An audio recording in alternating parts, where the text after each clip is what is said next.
Norveç Krallığı Gəncə ilə köhnə surətdə müxtəlif sahələrdə əməkdaşlıq etmək niyyətindədir. Bunu Norveç Krallığının Respublikamızdakı səfiri Stanley Gill Gəncədə olarkən bildirdi. Cənab Stanley Gill şəhər icra hakimiyyətinin başçısı Eyvaz Babayevlə görüşdü və ölkəsinin Gəncə ilə turizm, mədəniyyət və iqtisadi cəhətdən əməkdaşlıq etmək niyyətində olduğunu bildirdi. Да, господин Бабаев мне достаточно... Cənab Eyvaz Babayev mənə kifayət qədər məlumat verdi. Biz indiki neft sektoruna diqqət artırmaq istəyirik. Çünki biz bilirik ki, neft sektorundan başqa digər iqtisadi sahələrə diqqət artırmaq lazımdır və Gəncənin potensialı bu sahədə böyükdür. Именно работе не нефтяном секторе. Cənab Stanley Gill onunla bildirdi ki, Gəncəyə gəlişinin məqsədlərindən biri də şəhərimizdə fəaliyyət göstərən Norveç Humanitar Mərkəzi ilə görüşməkdir.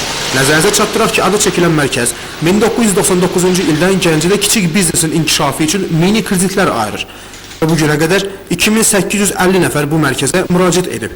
Bugün bu mərkəzdən 1500 nəfər biznesmen əməkdaşlıq edir və Stanley Gill bildirdi ki, Norveç Krallığı tərəfindən mini kreditlərin verilməsi üçün 600.000 ABŞ dolları məbləğində vəsait ayrılıb. Qeyd edək ki, mini kreditlər verilərkən vətəndaşlardan qızıl girov götürülür. Bunu Humanitar Mərkəzinin baş məsləhətçi Rangel Tron da təsdiqlədi.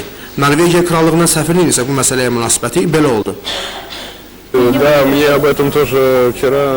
Artıq mənə bu haqda məlumat veriblər və mən bu məsələni araşdıracağam. Bunun nə qədər düzgün olduğunu öyrənəcəyəm.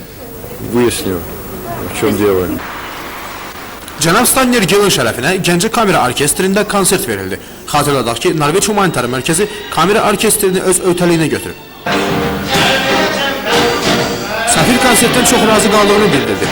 Onu da qeyd edək ki, Cənab Stanley Gill yaxın gələcəkdə Gəncənin Norveç şəhərlərindən biri ilə qardaşlaşdırılmış şəhər elan ediləcəyini söylədi. İlqar Ağayev, Vaqif İbrahim Xəlil, Fərruh Qafarov, Xəbər Plus.